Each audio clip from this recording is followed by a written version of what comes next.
귀한 찬양 감사합니다. 오늘 귀한 말씀의 자리에 부족한 종을 불러주셔서 함께 은혜를 나눌 수 있게 하셔서 너무 고맙습니다. 제가 우리 목사님 안내하신 것처럼 지금 안식년 중에 있는데요. 사실은 1년 안식년이 아니고요.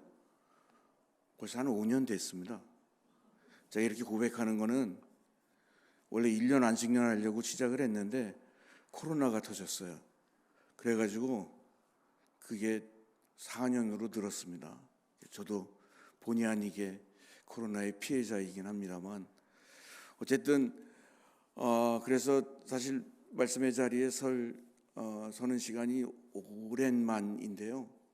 제가 말씀을 이렇게 준비하고 있으니까 뒤에서 신났네, 신났어 이렇게 하는 소리가 들리는 듯 해가지고 그런 말은 하지 않았지만 아무튼 말씀을 준비하면서 저도 신나게 준비를 했고요.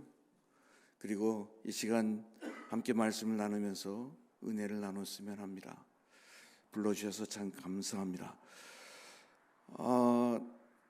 교회력에는 두 가지 중요한 절기가 있습니다.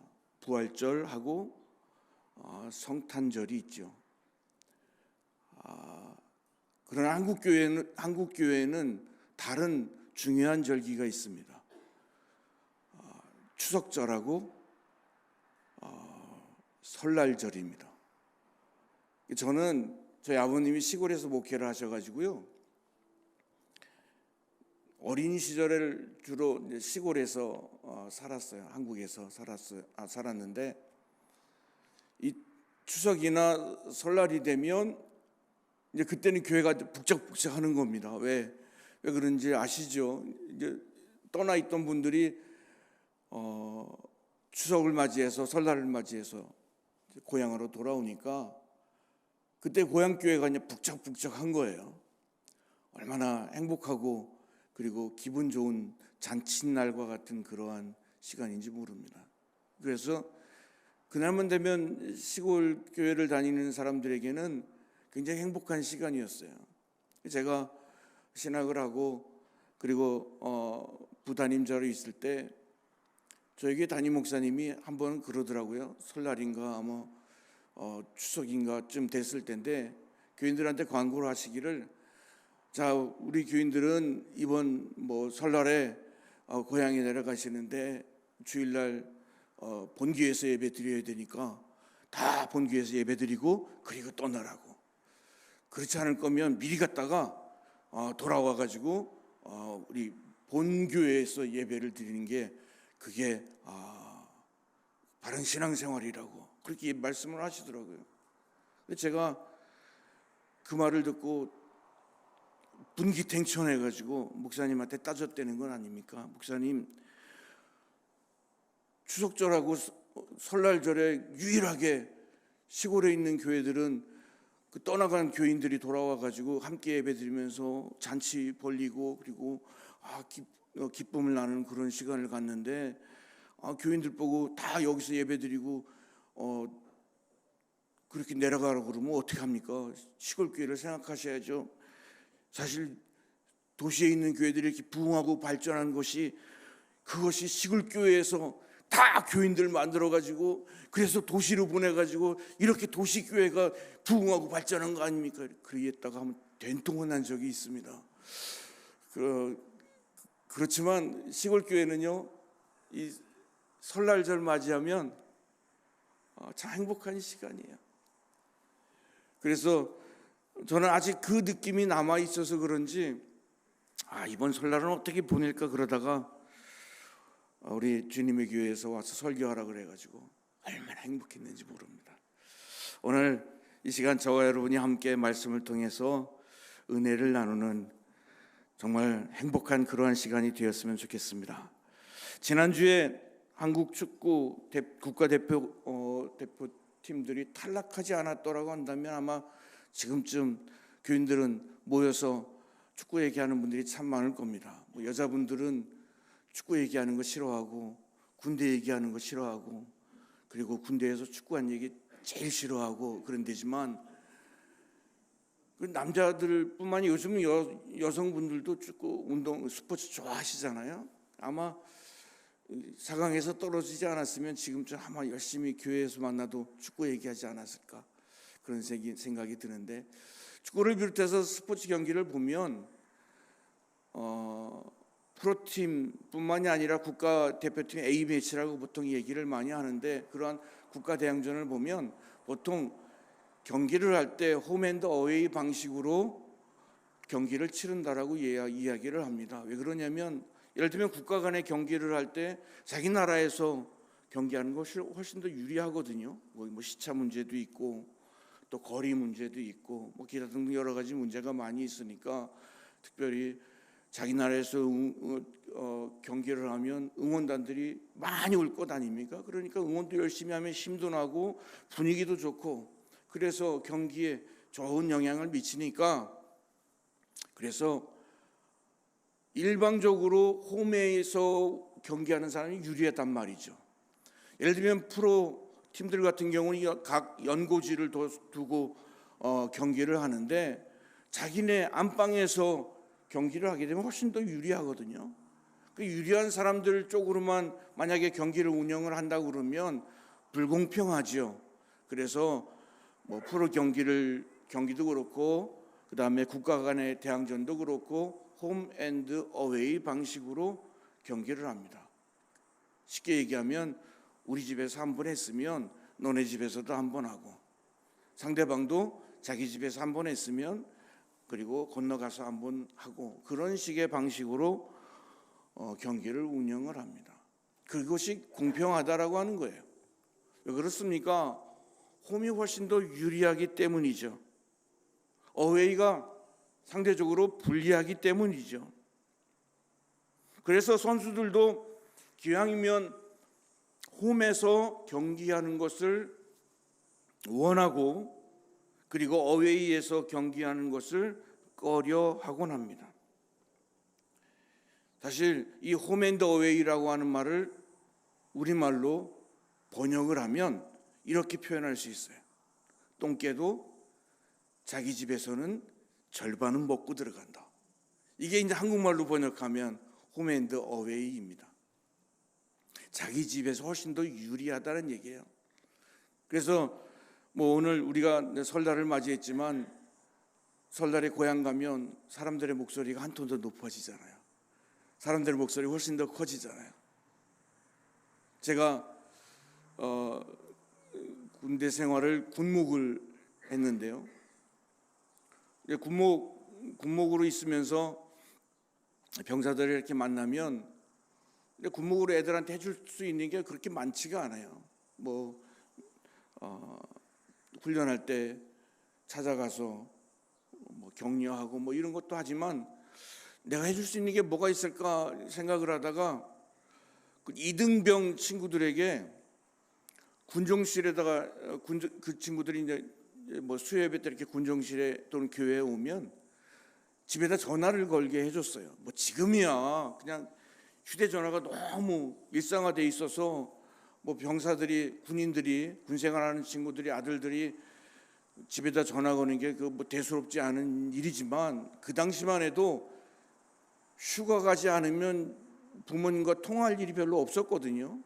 그래서 제가 이제 특히 이등병들 이제 막 군생활 시작하고 얼마 안 된 친구들 군종실에 오거나 아니면 교회에 오면 이리 와 그래가지고 사제 전화로 집에다 이렇게 전화를 걸게 해줬습니다.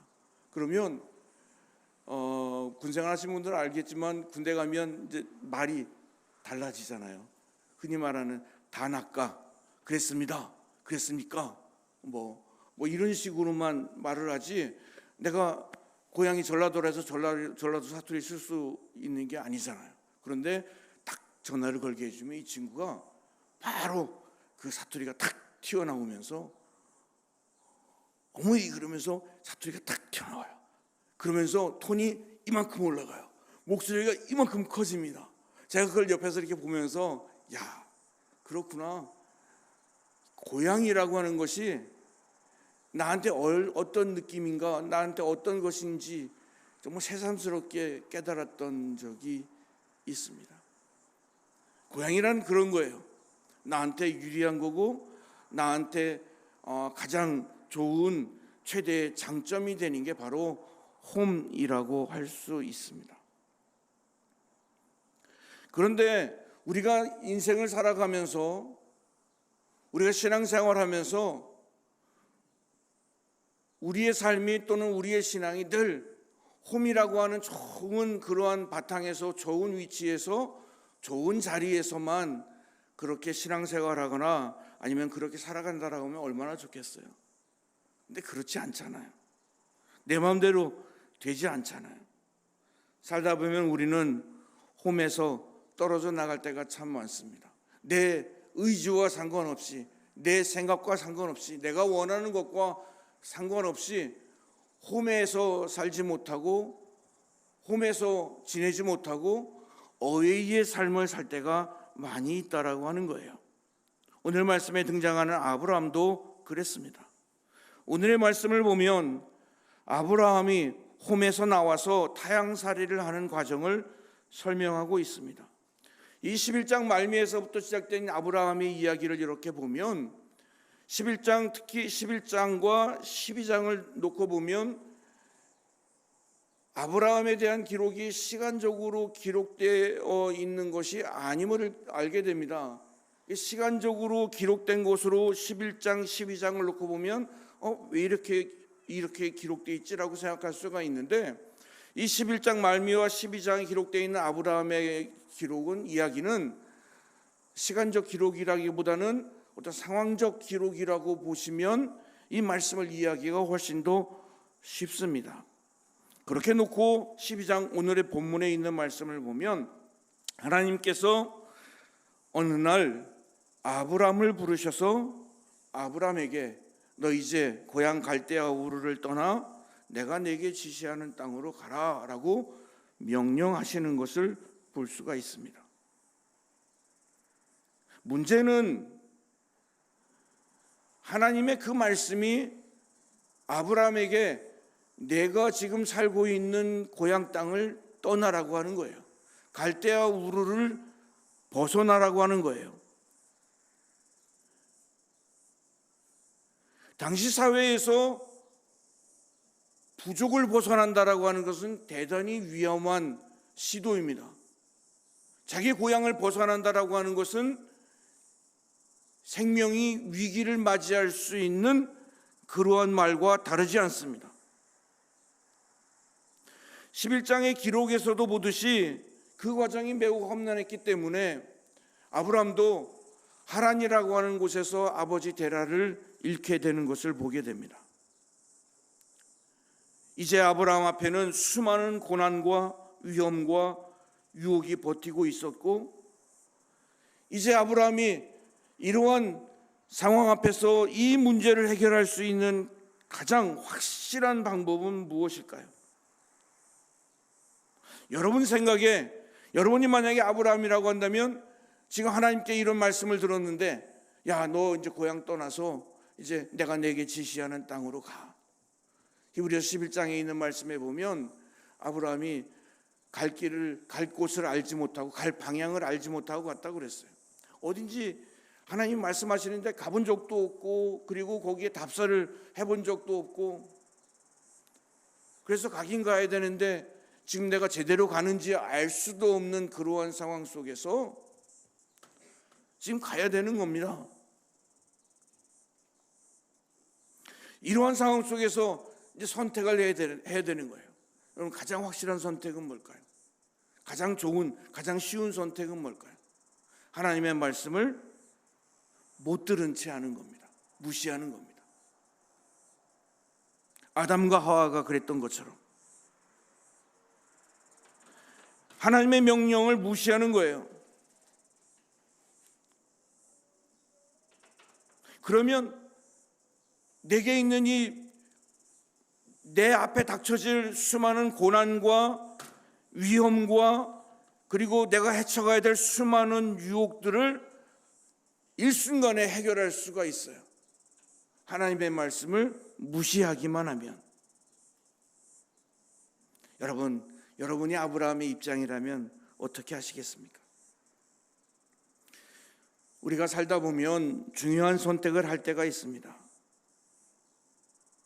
대체로 이런 선택 앞에서 가장 힘든 선택은 나에게 닥쳐진 그러한 상황 속에서 그것을 행하는 거예요. 그리고 가장 쉬운 선택은 그것을 무시하는 거예요. 외면하는 거예요. 듣지 않는 거예요. 무시하는 겁니다. 아브라함도 그렇게 할 수 있었어요. 하나님이 말씀하실 때 그냥 무시했더라면 가장 쉬운 선택을 할 수 있었을 겁니다. 저나 여러분이 다 이민자들인데요. 한국을 떠난 사람들이죠. 아마 저뿐만이 아니라 여러분들도 한국을 떠날 때 아브라함과 같은 그러한 혼란스러움, 그러한 선택 앞에서 당황했던 그러한 경험이 있을 겁니다. 저도 그랬습니다.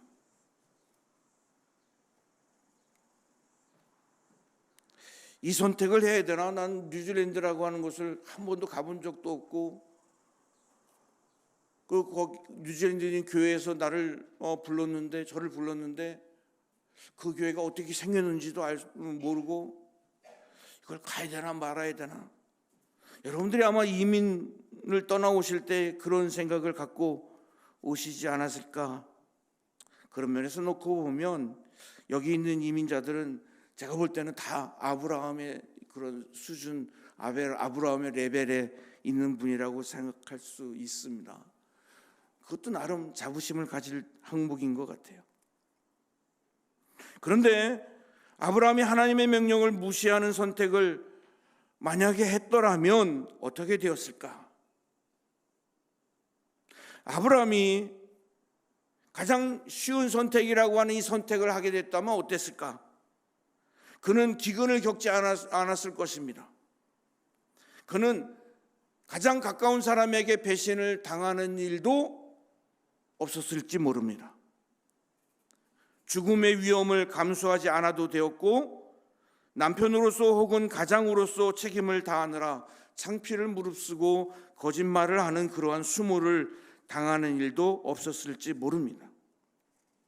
우리가 알고 있는 12장 이후에 아브라함의 삶이 아니라 보다 더 안락하고 보다 더 안정적이고 보다 더 편안한 삶을 누리게 되는 그러한, 어떻게 보면 똑똑한 선택을 아브라함이 하게 되지 않았을까.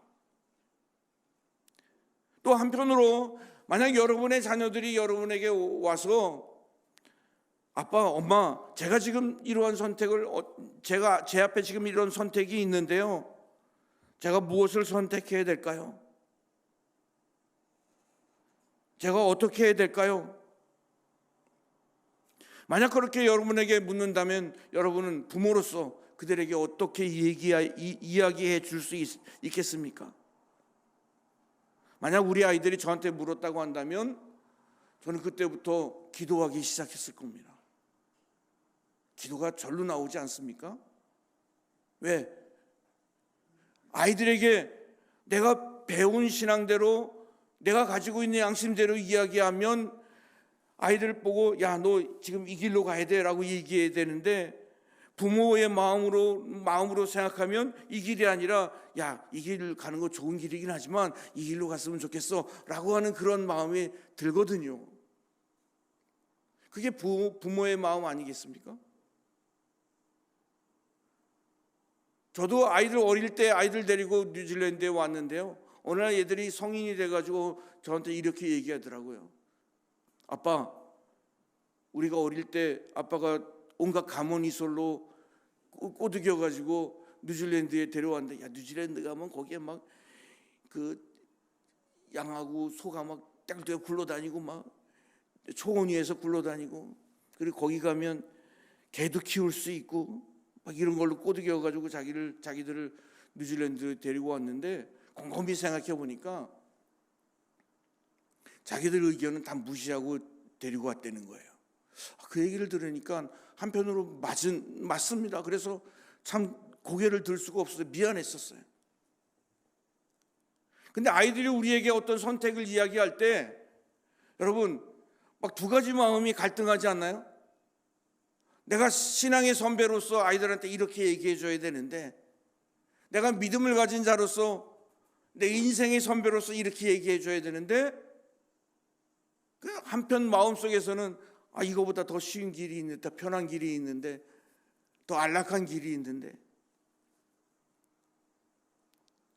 하나님께서 우리에게 어떤 선택을 요구하실 때, 아브라함에게 했던 것처럼 어떤 선택을 요구하실 때 우리의 마음속에서는 두 가지 마음들이 혼란스럽게 움직입니다. 그리고 그때 나에게 가장 강력하게 다가오는 것은 하나님과 타협하고 싶은 그러한 마음입니다. 하나님, 이번만은 좀 우리 애들을 위해서 좀 양보해 주세요. 하나님, 이번만은 저를 위해서 하나님이 좀 물러나 주시면 어떻겠습니까? 하나님 말씀하시는 것 좋은 길이고 하나님의 말씀하시는 것 그게 옳은 거라는 걸 알지만, 하나님 이번만은 좀 하나님이 좀 양보해 주시면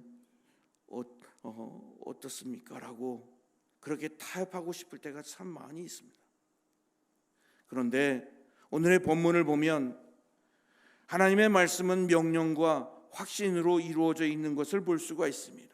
여호와께서 아브라함에게 이르시되 너는 너의 고향과 친척과 아버지의 집을 떠나 내가 네게 보여줄 땅으로 가라.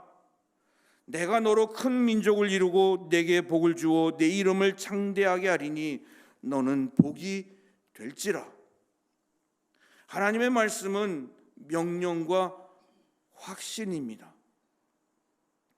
하나님의 말씀을 보면 우리는 어떤 선택 앞에서 타협하고 싶은데, 하나님은 타협을 원초적으로 차단하고 계세요.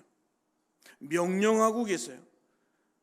당신이 이미 결론을 내리고 분명한 확신을 가지고 우리에게 말씀하고 계세요. 내 마음속에서는 막 타협하고 싶은 마음이 굴뚝 같은데, 하나님께서는 여기에 조금의 타협도 없습니다. 그래서 우리에게 명령하십니다. 우리에게 확실한 말씀으로 우리에게 말씀하십니다. 그러면 하나님의 말씀이 이렇게 명령과 확신으로 이루어져 있는 이것을 두 가지로 해석해 볼 수가 있습니다. 첫 번째는 하나님의 명령이니까 무조건 따르는 것, 무조건 복종해야 되는 것, 만약 복종하지 않으면 벌 받게 되는 것. 그렇게 해석할 수 있죠.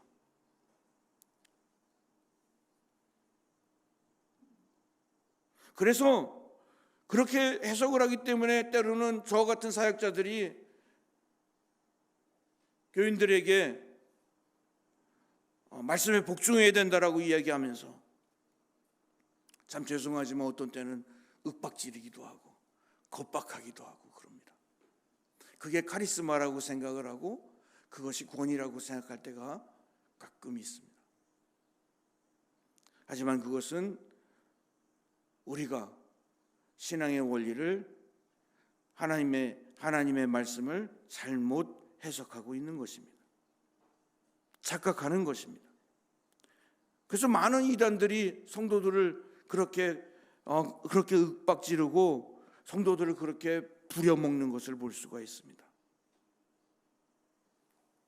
그것은 오늘의 말씀을 잘못 해석한 것입니다. 여러분, 하나님은 저와 여러분을 사랑하시죠. 하나님께서는 저와 여러분을 너무나 사랑하십니다.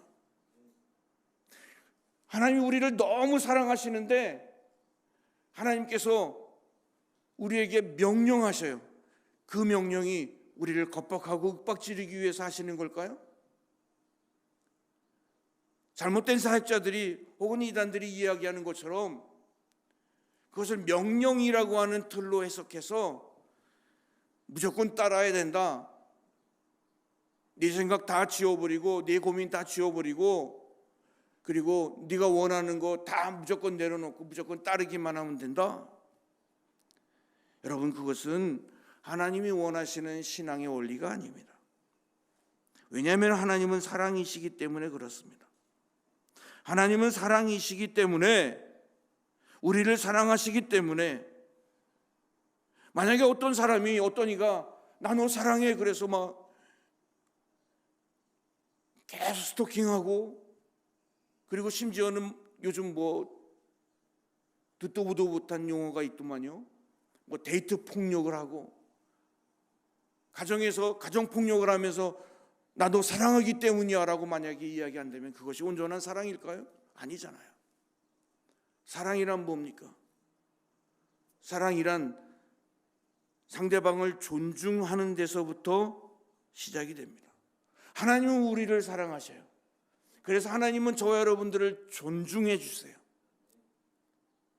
하나님은 우리를 존중해 주시는데, 오늘 말씀해 보니까 너 홈에서 떠나서, 고향에서 떠나서 내가 내게 지시하는 땅으로 가야 되는데 뭐라고 말씀하시냐면 가라라고 명령하십니다. 확신에 찬 결론을 내리고 우리에게 이렇게 얘기합니다. 내가 너로 큰 민족을 이루고 내게 복을 주어 내 이름을 창대하게 하리니 너는 복이 될지라 라고 확신에 찬 말씀으로 우리에게 들려주십니다. 왜 그렇습니까?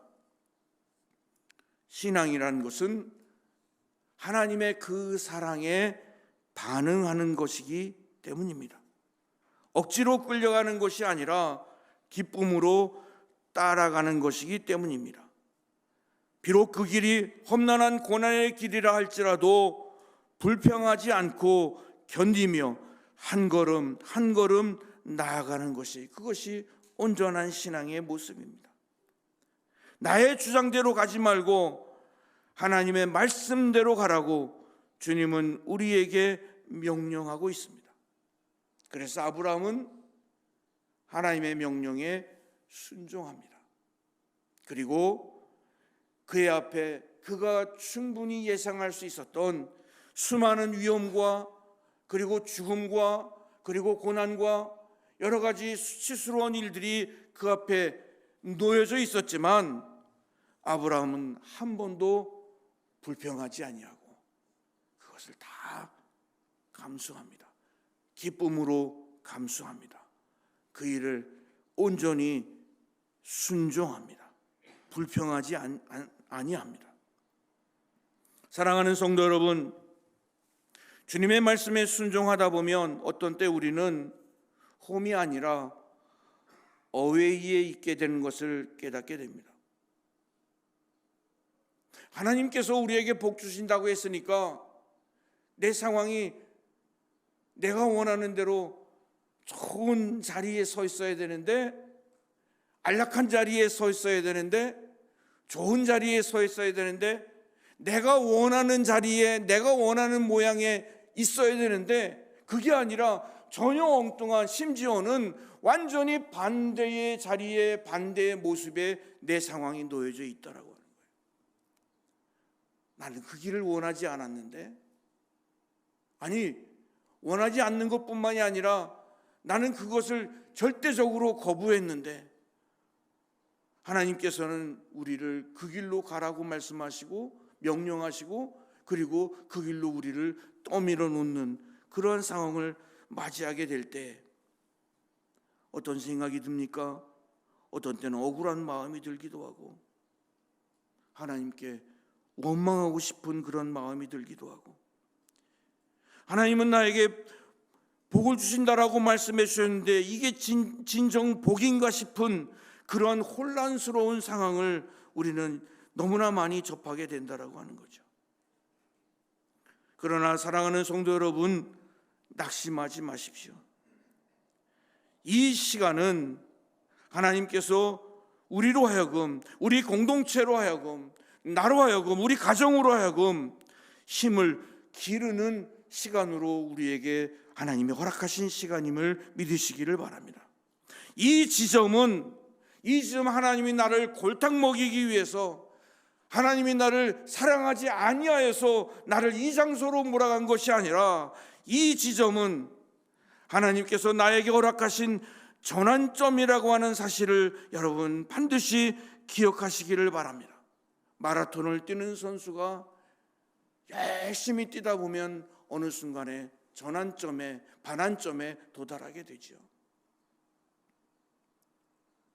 우리가 접한 이 지점은 바로 그 반환점입니다. 우리가 지금 만나고 있는 이 시간은 바로 그 선수가 도달한 그 절반의 시간입니다. 그런데 그 반환점에서 나 너무 힘들어. 나 지금까지 열심히 뛰었는데 지금 뛰어온 만큼 다시 뛰어야 돼? 생각만 해도 너무 끔찍해. 하나님이 나에게 복 주신다라고 했는데, 그런데 내가 지금까지 걸어온 시간을 이렇게 돌아보니까 복은커녕 내 자리가 너무 멀리 떨어져 와 있고, 너무 힘든 자리에 와 있고, 너무 고통스러운 자리에 와 있고, 너무 고난의 자리에 와 있어서 다시 이 길을 되돌아가려고 생각하니 너무 끔찍해. 너무 지겨워. 그래서 나 여기서 그만둘래 라고 한다면, 여러분, 우리는 분명히 알지요. 지금까지 나의 노력과 나의 시간들이 수포로 돌아간다고 하는 것. 지금까지 나의 수고가, 지금까지 우리가 쌓아 올리고 우리가 지금까지 기도한 것들, 지금까지 우리가 수고한 이 모든 신앙의 수고와 노력들이 물거품이 된다라고 하는 사실입니다. 지금 이 반환점은 하나님이 우리에게 허락하신 시간이에요. 하나님이 우리를 밀고 오신 바로 그 자리예요.